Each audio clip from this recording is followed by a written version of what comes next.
What up, y'all? It's your boy, the one and only A Switch, aka who keep buttering my nipples,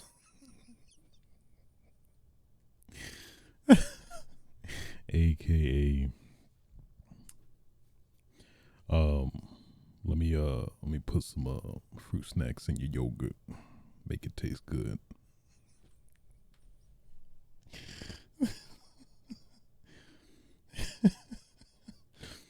AKA the undisputed, uncontested, undefeated social distancing champion. AKA the Komake Tiger Dropper. Almost forgot. AKA the Nigga Lip Master. Bringing you yet another episode of Switches Sites, episode 141, 141. Today's date is February 17th, 2022. For those that don't know, Switches Sites podcast is a solo video game podcast where I talk about just that. What else? I think that's really it, you know. Good show. I'll see you guys. Let me stop. Pretty concise show, I'd say, today. Have some good, interesting things to talk about.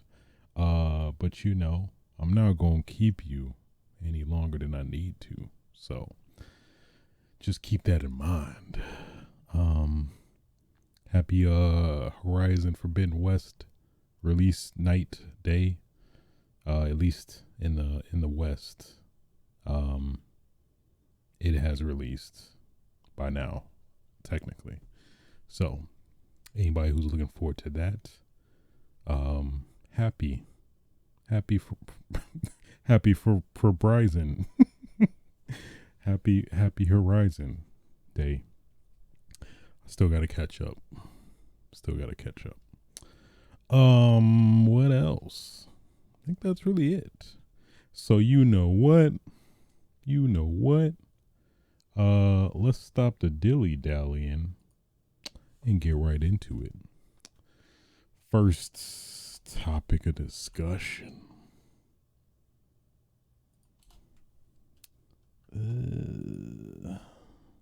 Would be out of nowhere, Nintendo just being Nintendo go Nintendo. Nintendo announced Tuesday that they are shutting down the 3DS and Wii U Eshop purchases late March 2023. So I guess like the PS3, I think they're ending as well next year. Better get them games while you can. Just get them while you can, because time is of the essence. And well, you know, at least specifically speaking for like the Wii U and 3DS, it's like it's a lot of really good games that are exclusive to those platforms that have yet to be ported, and we don't know if they will be ported, but odds are, considering the massive amount of games on at least specifically the 3DS family, I'd say a fair amount of Wii U games have been ported, but there's of course some stragglers there. RIP to Devil's Third, the game I only love and nobody else, but had to shout it out, even though you technically can't play it online anymore, which is personally the marquee best thing about that. But I digress. At least for 3DS, there's a lot of exclusive stuff on there that's presumably just gonna get left to the wayside after the shop closes. So at least to cover some of the bigger questions. How long will it how long will it still be possible to re-download previously purchased content from Nintendo eShop and for Wii U and 3DS family systems? How long will those games still support online play? They say for the foreseeable future, it will still be possible to re-download games and DLC, receive software updates, and enjoy online play on Wii U and the Nintendo 3DS family systems. There are still eShop cards and retailers at the show that show Wii U and 3DS logos. What will happen to them? At least they say that they can technically still be used to add funds to an account balance on the Nintendo Switch. So that's fun. But they'll still be usable while supplies last in stores. So there you go. What else? Many classic games for past platforms will cease. Oh yeah, they're speaking specifically on like, you know, a lot of these games that are going to be technically SOL now that like they're ending the eShop in stores to download it. And of course, you know, some of these games physically are, you know, going to only raise up in price as well. Will you make classic games available to own in some other way? If not, then why does Nintendo have an obligation to preserve its classic games by continually making them available for purchase? And basically they say we currently have no plans to offer classic content in other ways. So it's like, sorry, good luck with that. They of course are pushing their agenda like, we have over 130 classic games that are currently available in growing libraries for various legacy systems. Please buy those and shut up and don't ask us for games that haven't been ported yet, because we're not doing it. That's at least what I interpreted from that. So you see, and Nintendo wonders why we end up pirating the games because of reasons like this, because they do not preserve their games, essentially. So, I mean, if you are technically savvy enough, I'll implore you to, you know, go some certain avenues, if you catch my drift, where you can actually preserve these games in perpetuity, because Nintendo is not doing it themselves. So there's some resources online, you know, if you look up how would I I wonder how can I indefinitely preserve games? I mean, I think you could put 2 and 2 together. You could put the apple in the box, but it's not gonna taste the same if you get that makes no sense. That makes no sense at all. If you catch my it's like, I can't. I don't catch what you're saying. I don't get it. Anyway, you know, I am winking I think I'm winking if you get what I'm putting down, which you probably don't, but anyway, I mean, we have to pirate if we want to preserve these games. That's essentially what I mean. So, I mean, Nintendo gives us no choice. So, personally, I've hacked my Wii U. I've yet to fully mess with it, like outside of that. But I mean, that I found that pretty fun in of itself. I might weigh my options. Potentially might mod the 3DS as well to, you know, maintain that preservation. But we'll see. We shall see. But yeah, man. The one downside of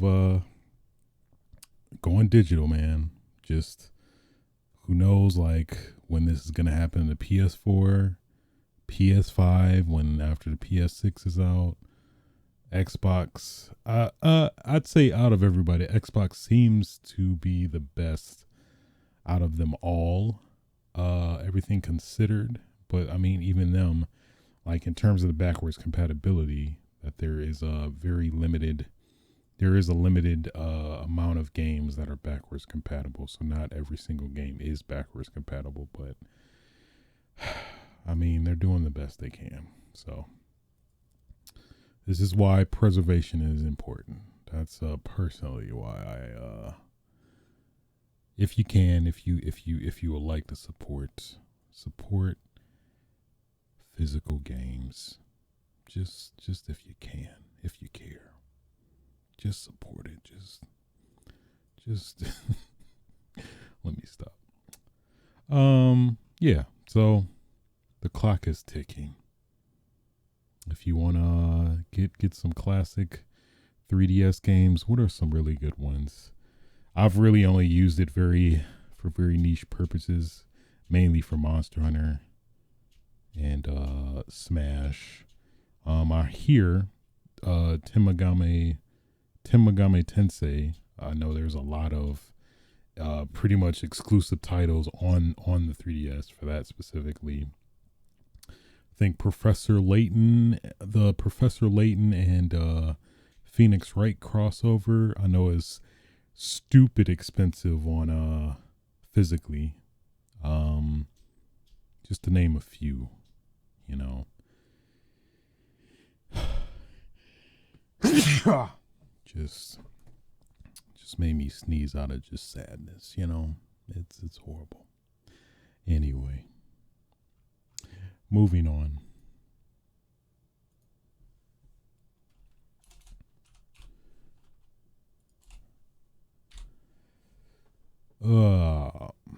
Capcom. Com of the cap of the com. Earlier this week they dropped, I think it was last Friday actually, they dropped a countdown timer on the website that pretty much is counting down to something, but we don't know what it is. So the only indication we have is that it's Capcom related, clearly, because it's on their site. But it's given us no leads as to what it could be. It's a lot of things to speculate, actually. I think what's at the top currently is that it could possibly be announcement for the next Street Fighter 6, which has obviously been hinted at and confirmed with the last character, DLC character for Street Fighter 5, Luke Skywalker. Let me stop. Luke, I don't even know who he, well, I mean, I guess we're supposed to find out more when 6 comes out, because they're basically touting that he's going to be like the flagship, quote unquote flagship character for Street Fighter 6 in the direction they're going, apparently. So that seems to be like at the top. I know some speculation that it might be the Resident Evil 8 Village DLC. I doubt that, though. It does not seem likely at all, considering, like, I don't think that's the type of thing you would hype up and make a literal countdown for. And if anything, maybe they would, point signs towards the DLC, or point signs that it's maybe Resident Evil related. But it seems to be, this countdown definitely seems to be very unbiased. Like, it's not tied to any specific game, it seems. I guess the font kind of looks like Resident Evil in terms of the recent ones, 7 and 8, kind of.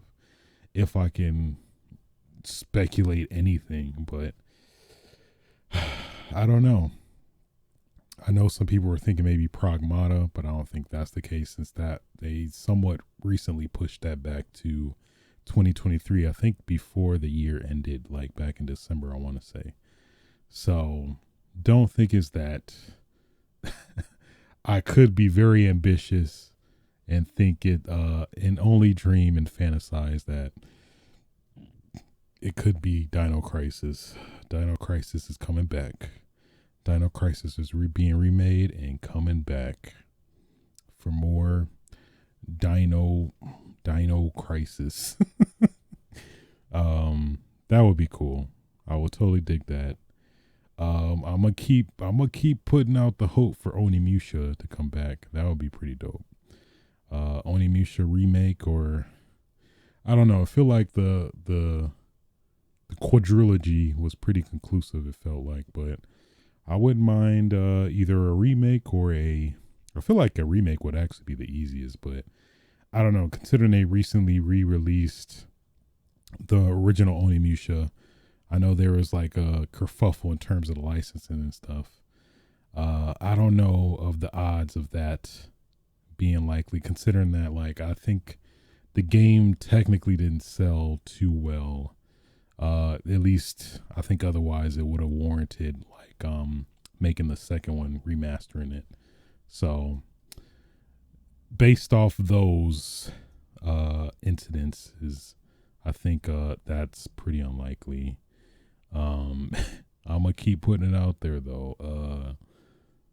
Resident Evil Outbreak remake, or File 3, or just a amalgamation of them all. That would be great. But again, I feel like they would. I feel like they would keep it focused or hinted to be Resident Evil related. But I guess they technically could. But I don't know. Maybe it might be something that's all around, like encompassing all of Capcom or something.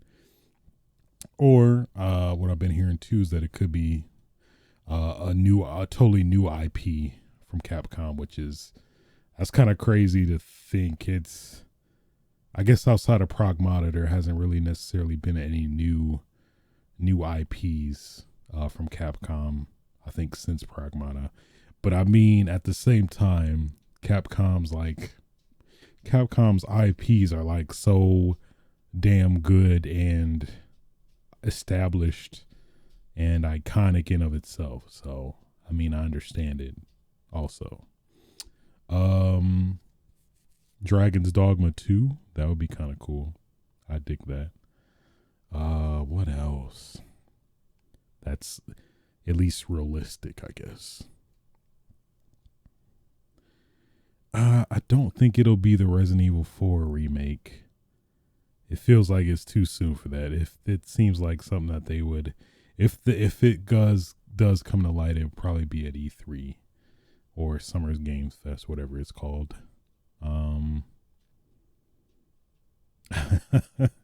This is totally unrealistic, but what if they actually? No, that'd just be too confusing. But they haven't officially announced it yet. What if they did, like, maybe go back on the Resident Evil 4 remake thing and actually announce Code Veronica remake? That would be kind of dope. I don't think it'll ever happen, but it'll probably happen maybe eventually, but I don't think it'll happen until after Resident Evil 4 remake, unfortunately. Marvel versus Capcom seems appropriate, but I don't know. That seems, again, too ambitious, considering like the craziness that was Marvel versus Capcom Infinite. Even though Disney now owns all of a good majority of their IPs, including X-Men now, which was the, controversial thing that I think was pretty much part of MVCI's downfall too. So this is tough. Don't think it would be Monster Hunter World 2 either, because I feel like they want Sunbreak to release first before they talk about the next Monster Hunter. Yeah, I'm thinking it's either Street Fighter 6 or a new IP. Street Fighter 6, a new IP, or maybe something Resident Evil related. Only because of this font. This Resident Evil looking font. But Guess we'll have to see. I think the countdown is like 2 days and 23 hours, so it seems to be set for, let's see. I guess technically would that be Monday? I think Monday. Monday, Tuesday? I believe Monday or Tuesday. It might be Japanese time, but yeah, I would be very I hope people have learned by this point. Do not make a countdown for it to be like, oh, this is our Capcom library. I think there was some maybe sub announcement for Capcom about, it was some they revealed some Resident Evil timeline thing that had like I guess some exclusive concept art and stuff like that. But I'm like, don't do that for like a countdown. That's just disappointing. You just setting things up for failure. But I think it's gotta be Street Fighter 6. That's my guess. That seems to be the most likely. Street Fighter 5 is done in terms of like the DLC characters. They showed Luke to indicate what's next for Street Fighter. I feel like that is the likeliest. But I guess we'll see. Please don't be what would be something that like would be countdown appropriate but would be totally disappointing. Oh man. What if Capcom introducing Capcom NFTs? Like, really? A countdown for that? That's just, you just gonna piss everybody off if you do that. I don't think they would yeah, considering the general consensus I think people have towards NFTs, I doubt that would be, I hope that wouldn't be it either. It's a lot. It's a lot of potential.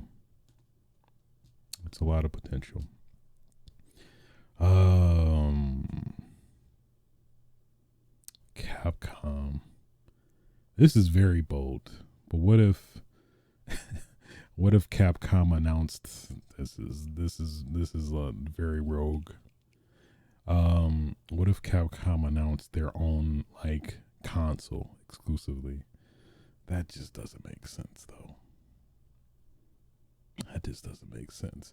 Or better yet, they might, considering the trend of acquisitions now. What if this is to announce that they've been acquired by PlayStation? I think I speculated that a while back, but I could see that this would be. I'm not sure if it would be countdown worthy though. I don't think it would be countdown worthy. This definitely indicates some IP or game. Yeah. It's hard to fathom it anything else other than a new game, series, or sequel. I don't think it will be anything else. If it is anything else, it would be very upsetting and disappointing in many ways. So I guess only time will tell. Guess we'll find out soon enough next week. With that being said, that concludes the news for this week. Moving on.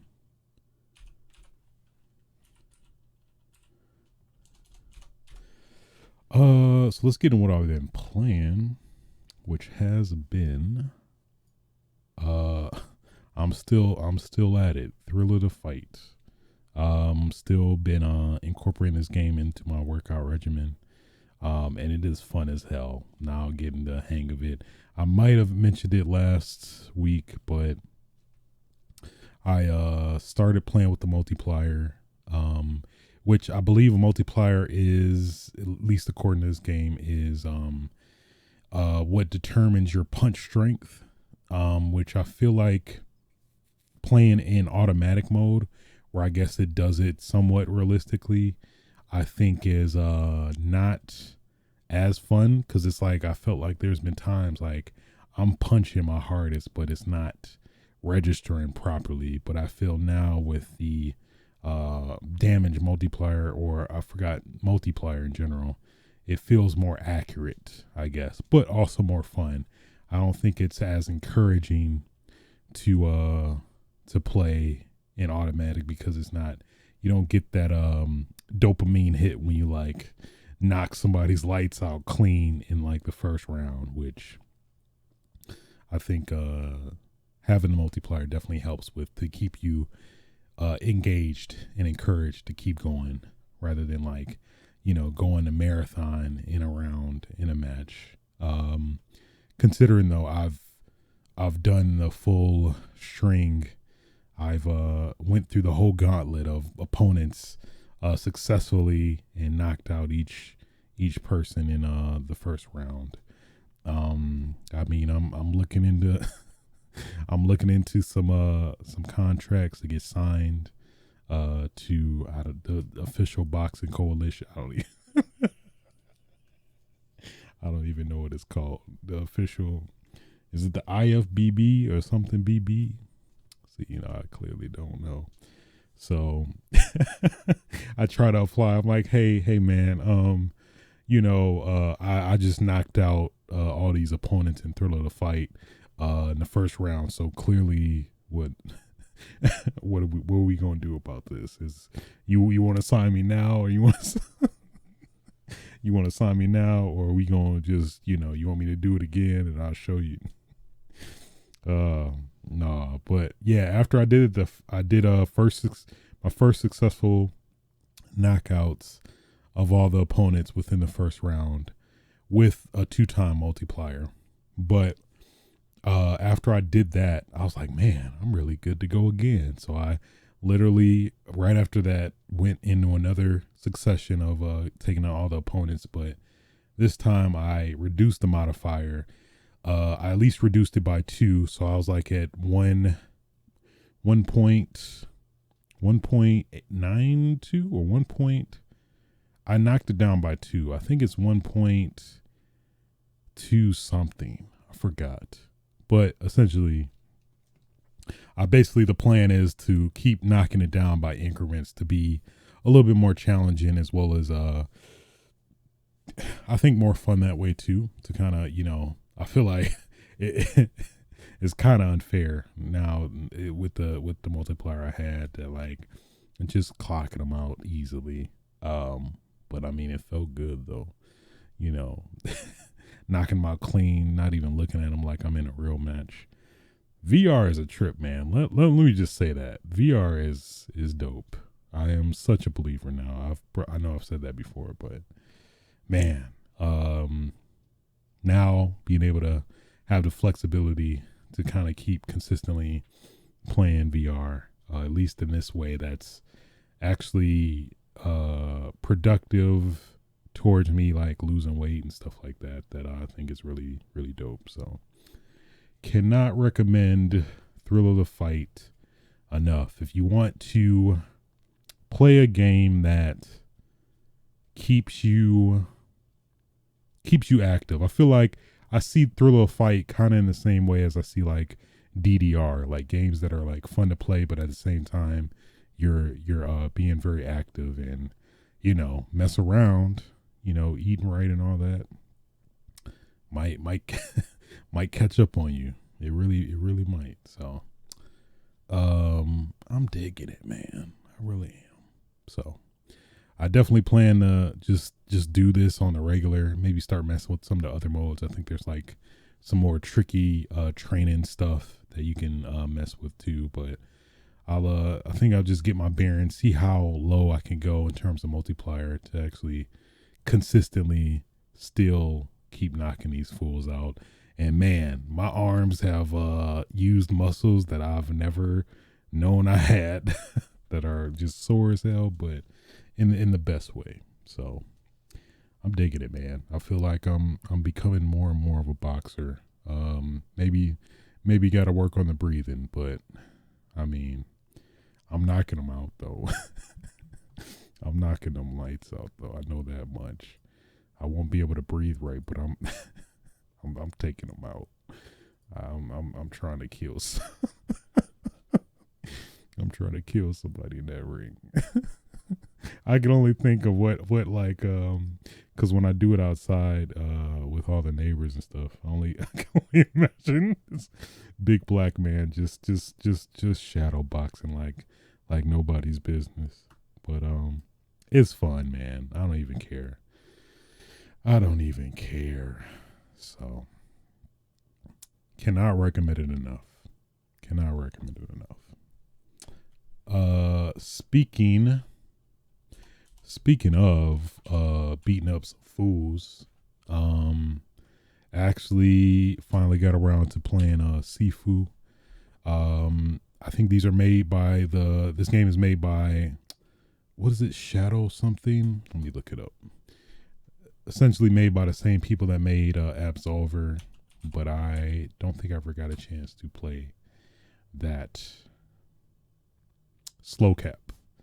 But yeah, man, this is an interesting game. I'll definitely say that. Captivated me when I saw the trailer for it and everything. But man, it is just interesting as fuck. It really is. So, essentially the concept of this game is, man, how do I describe it? It's so unique in that way too. I'd say the closest way to describe it is definitely Hotline Miami mixed with, if you mix Hotline Miami with a traditional beat 'em up, I think you would get Sifu. That's probably the best way to describe it.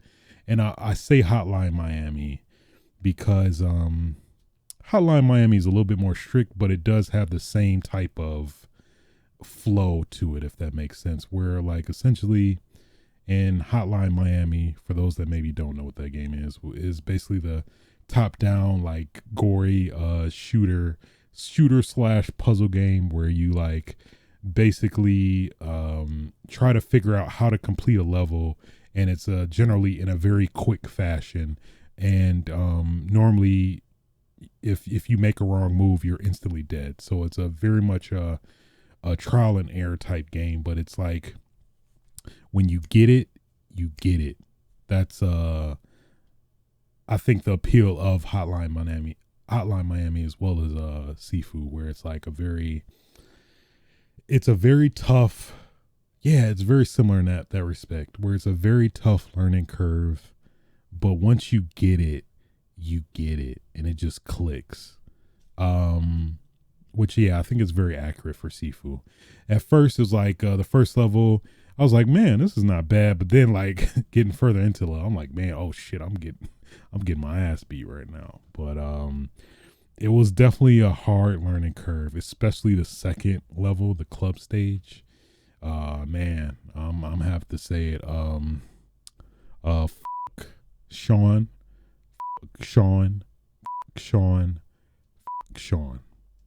That motherfucker with the stick, he could die. He could die and die again, and I wouldn't feel bad.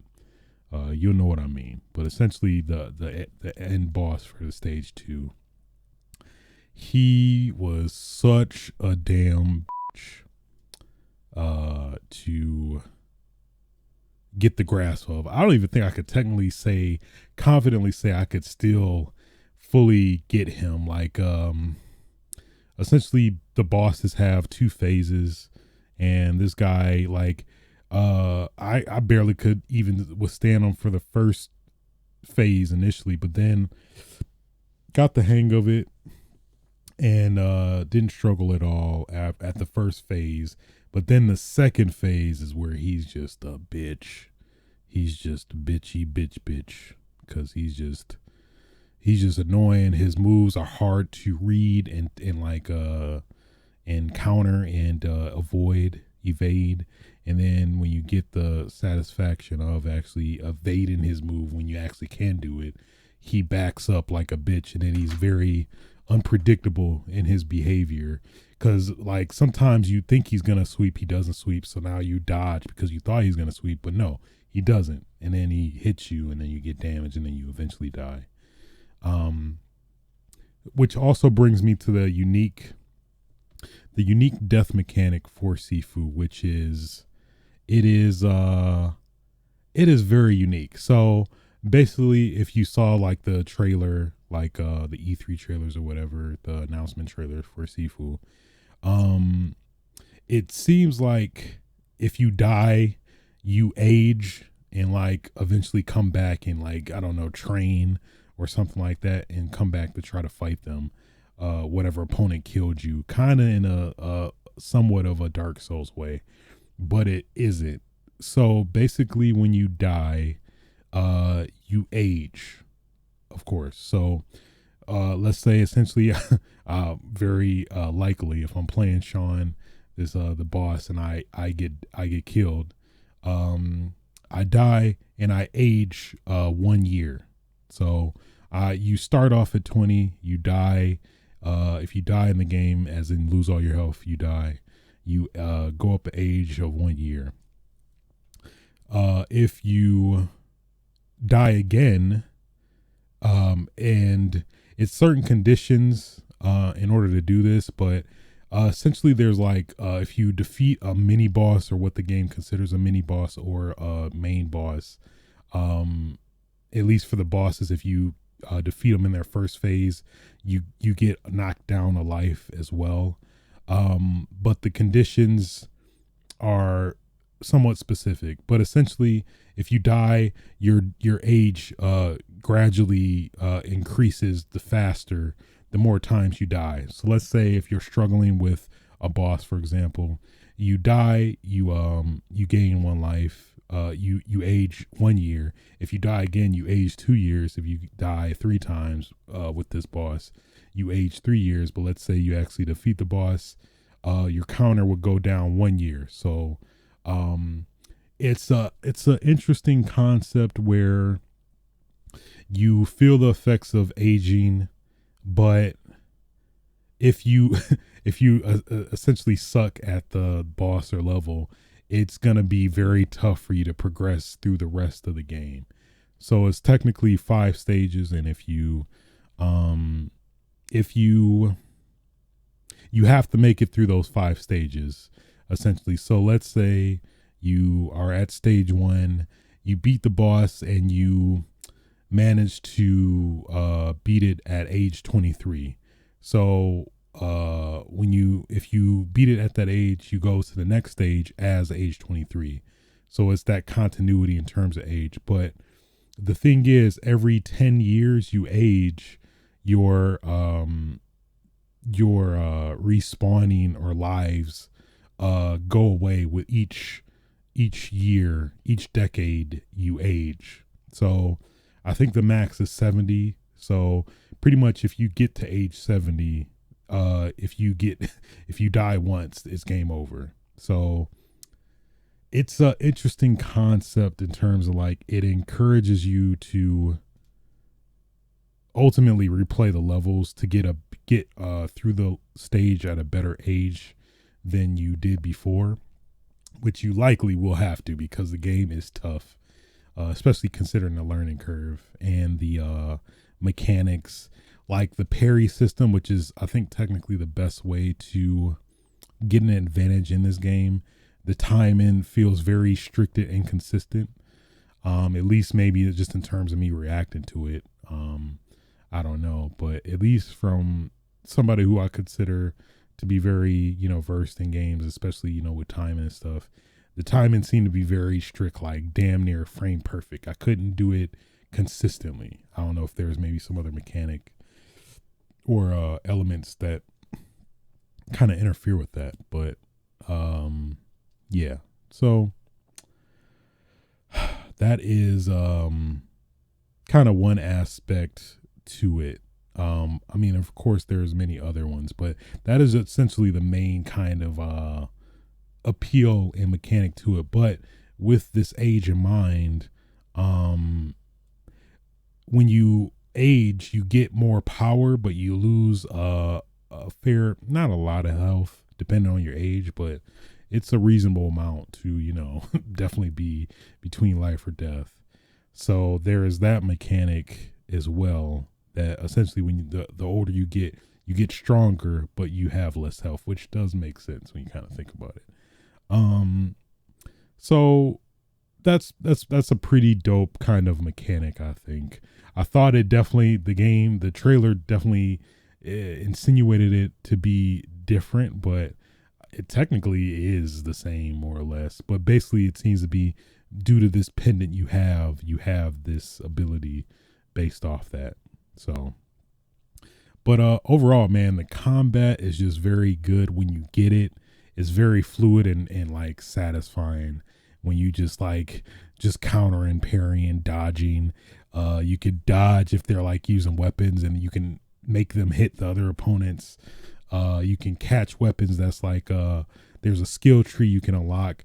The skill tree seemed to be a little bit confusing in terms of what you can and can't unlock, because like I had 1,000 points to unlock something like further down the tree, but I think from what I looked up, there's like some requirement where I think you have to be age 20, a younger age, to get some of the more powerful stuff, which I'm like, damn, that's kind of against people who likely won't be able to do that. Apparently people can I could see it. People can literally get through the whole game with no deaths.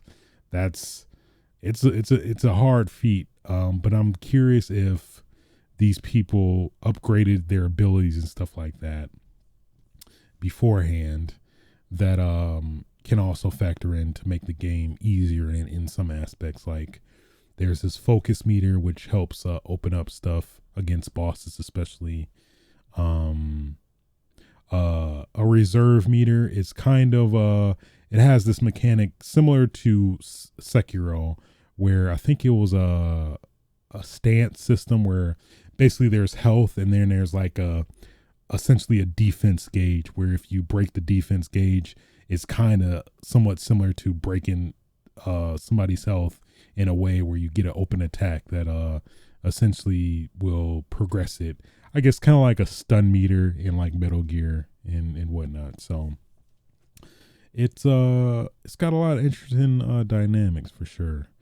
I actually I beat the game and I thought I was done, but then the game robbed you of your fulfillment. At least for me, whenever I beat a game, just seeing the credits roll, I'm like, okay, I did it. But no, Sifu no, you technically beat the game, but you didn't beat the game. So basically there's a true ending. I won't spoil how to do it, but essentially there's a true ending in the game, where you pretty much have to play the game over again.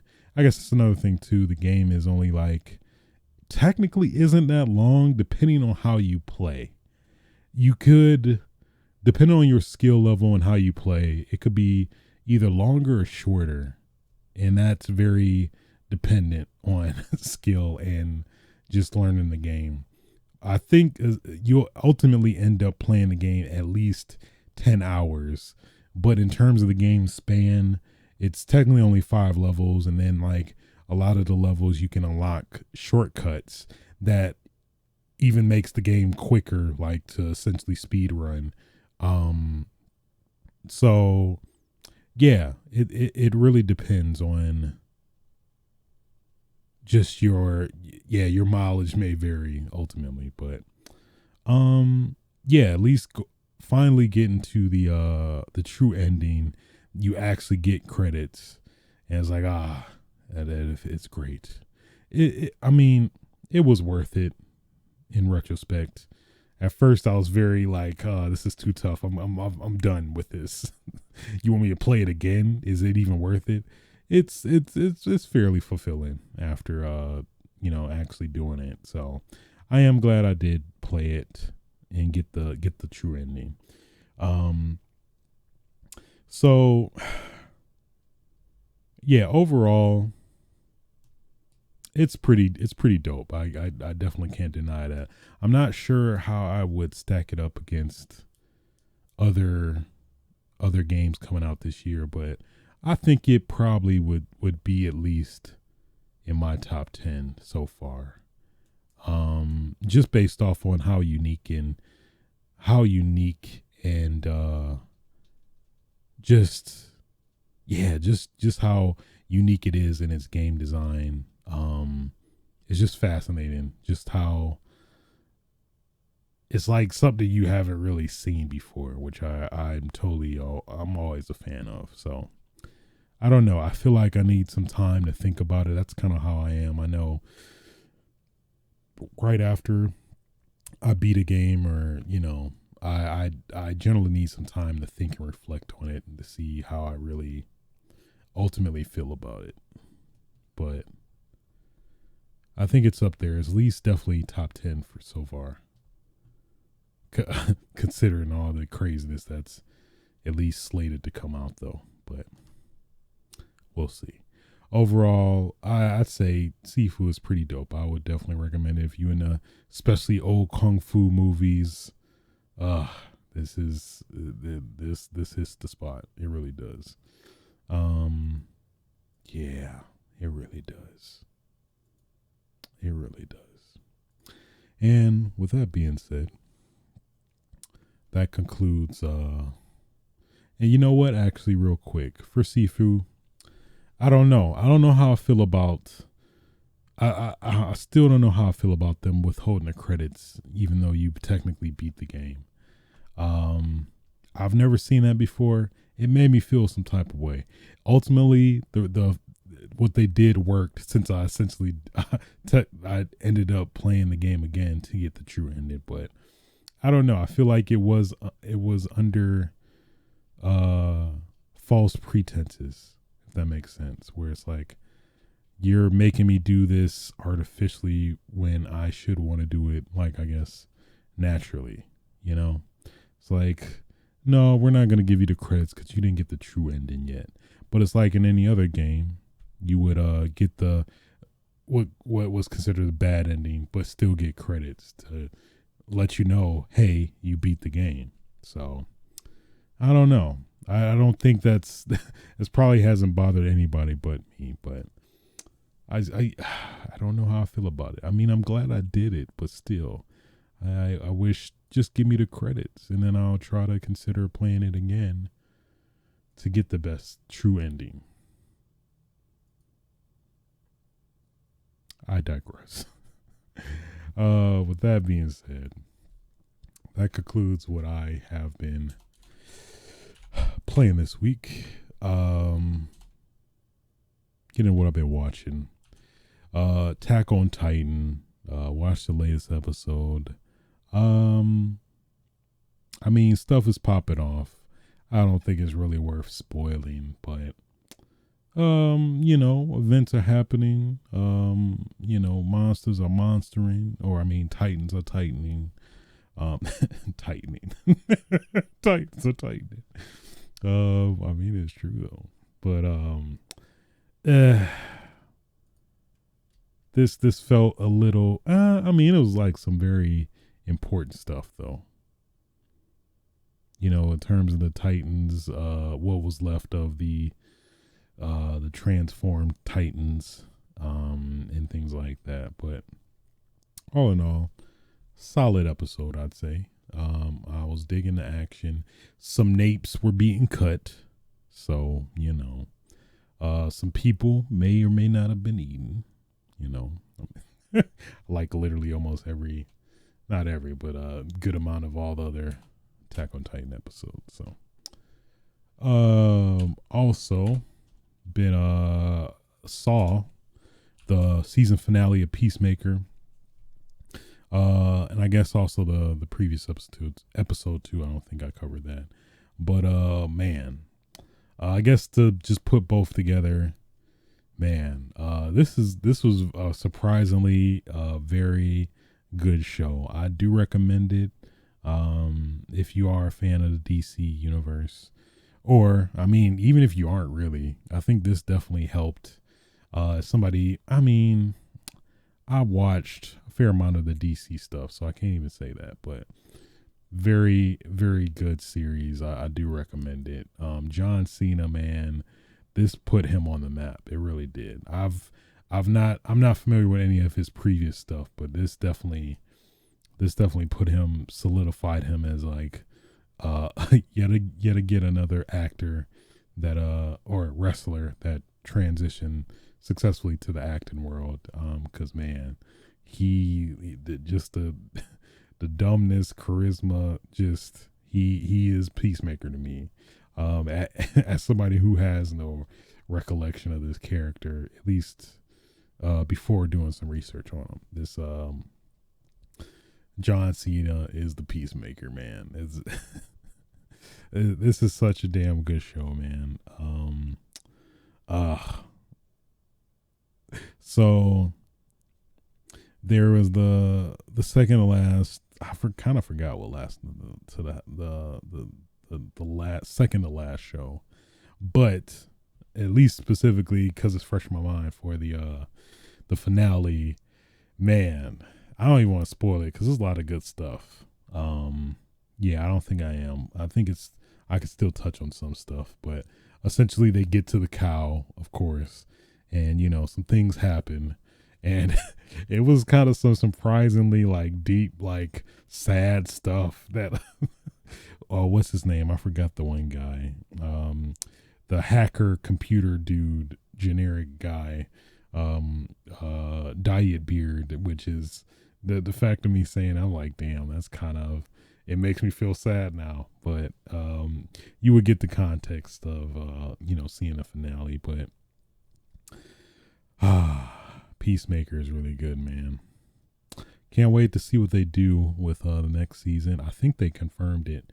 Yeah, I believe last week they confirmed the second season of it. So very, very interested to see where the show will go now, considering everything. And man, yeah, I don't even want to spoil it. It's that good. Also, I forgot to talk about this when it came out, but I actually saw Jackass Forever in theaters. This maybe a couple weeks ago. But man, as in terms of context, a big fan of watching Jackass on MTV when I was growing up, when I probably shouldn't have, but always had a soft spot, nostalgia for this show. I think I've watched some of the movies, not all of them. But man, just knowing this was coming back for, I guess, potentially one last time. I don't think it will be, but yeah, having the whole Jackass crew come back with a couple people not coming back. I think at least the most notable one was Bam Margera. I know he was going through some alcohol and addiction issues since Ryan Dunn's death. Who also is, was remembered on the show too. But at least with the rest of the cast, man, it just felt like some good old Jackass. Of course, Jackass is very acquired taste. It's a lot of slapsticky, just I guess you could say poop humor that does actually pop up a fair amount in this movie. But man, I've not like laughed and cringed so hard in a theater in a long ass time. And man, my head was hurting for laughing so hard, man. It's if you like and get this type of comedy, this is the pinnacle, man. It definitely took me back as somebody who's a fan of the MTV shows way back. Took me all the way back in the best way possible. So, it was great to see like all the old cast and they brought some new ones, like they brought Jasper from Loiter Squad that was on like Adult Swim back with Tyler the Creator, who also like made a cameo in this movie. It was a lot of surprising cameos in this movie as well. I think Eric Andre, freaking MGK, I think. I'm like, what? Okay.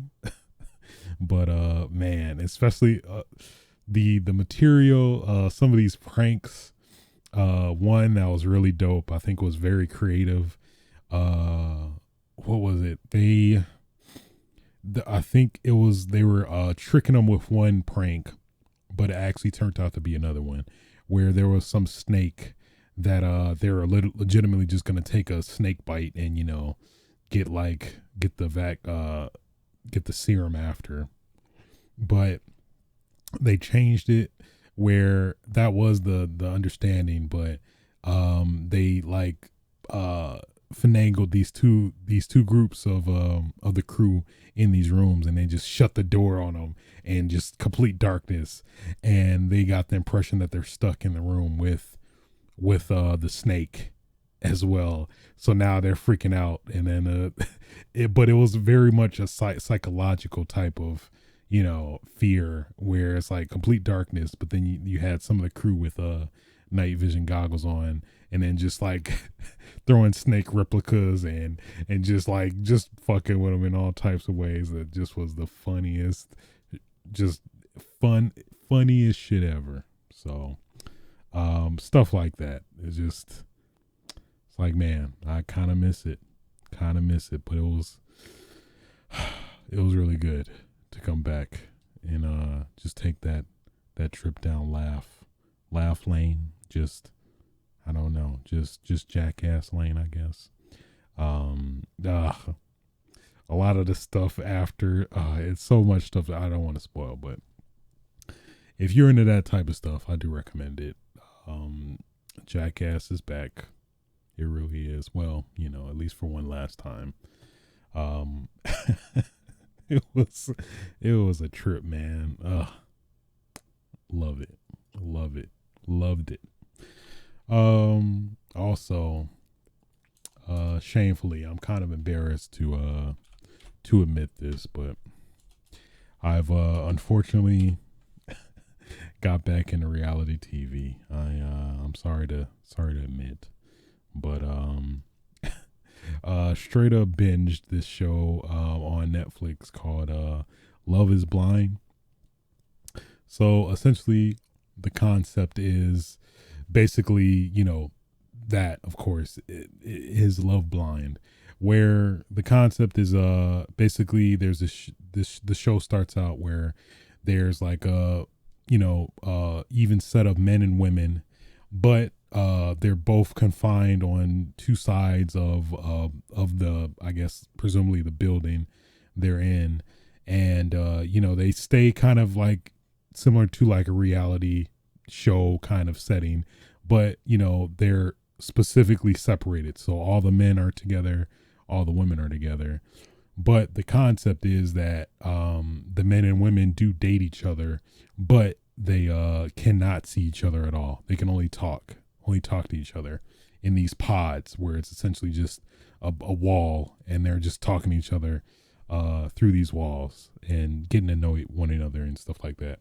So the concept is basically to, establish an emotional connection with each other. And then the idea is like when they find emotional connection with each other, they then want to get together, and crazily enough, they want to get together and then ultimately say that they obviously the guy want to say that he wants to be ask the woman on the other side of the wall to marry him, and if she says yes, they both agree, and then only then they can see each other, and then from there they go through other phases where they I think after that phase they go to like a resort in Mexico or whatever location, a very a romantic locale where they actually stay together and get to know each other better that way. And then I think there's another phase after that where they actually start living together in like these designated apartments. And then after that, they they actually tie the knot if everything goes well. And this is within the span of I think like a month that they do all this. But essentially the experiment is if Love Is Blind, where they make the emotional connection first, and then after everything's said and done, make a physical connection after that, ideally. Which is, I mean, it's a pretty interesting concept, to be honest, just to prove if love is blind. So at least, yeah, pretty much binged the first season and the second season up until I think I'm assuming the second part of this second season is being released tomorrow. So I'm waiting. I want to know, but man, it's a very fascinating show just to kind of just see how people react, and just to see them actually like genuinely making these genuine bonds, and seeing if that actually, you know, translates to a full-on connection, which at least, you know, spoiler alert, of course some have. And you know, seeing if they actually do marry each other, which they're, you know, of course they have and they haven't, and then seeing all the turmoil and you know, discourse when it comes to that, like what are the dynamics that are coming into play. And it's of the you know, quote unquote trashy reality shows, this definitely seems to be the more what do I say, I guess less trashy. There of course is like some dramas where like two men or two women like really like this one guy, but then they also like this other girl, and then there's this weird kind of triangle where, you know, the person that let the other person down, they went with somebody else, but then that's another aspect of the show, is that they get to see some of the other couples, and, you know, of course the people that they didn't want to date as well. So that kind of plays into some of the dynamics of like, oh man, you actually look cuter than the other person I was dating. I don't know, I might want to be with you. I don't think that's, well, I guess that's yet to be seen if that potentially could be a factor. But man, it is yeah, I'm getting back into reality TV. It's a guilty pleasure of mine. I used to actually watch a lot growing up, like MTV specifically, of course, Real World, Road Rules, The Challenge, then VH1, Love and Hip Hop, Black Ink, all that, Basketball Wives. It's not very comfortable to admit, but you know what? I'm owning my truth, you know? I'm owning my truth. But yeah, outside of that, pretty much all I've been watching. I'm so ashamed. Love is Blind. But I mean, it's interesting. Then there's there's various variants of it. Like there's Love is Blind Brazil, Love is Blind Japan. I'm like, I really want to know what these are too. So it's inevitable. So yeah, with all that being said, I think that will conclude episode 141 of Switches Sites. What else? If you wanted to catch me on Twitter at @aswitch. If you want to damn it, I messed it up. If you enjoyed the show, feel free to like, rate, and subscribe on your various podcasting platforms. Damn it, what else? Something. You can catch this recorded live on Twitch TV/aswitch Thursday evenings. You can catch the archives of this podcast on youtube.com/aswitch as well. But yeah, until next time, guys, feel free to fuck. Get your damn game on. Oh yeah.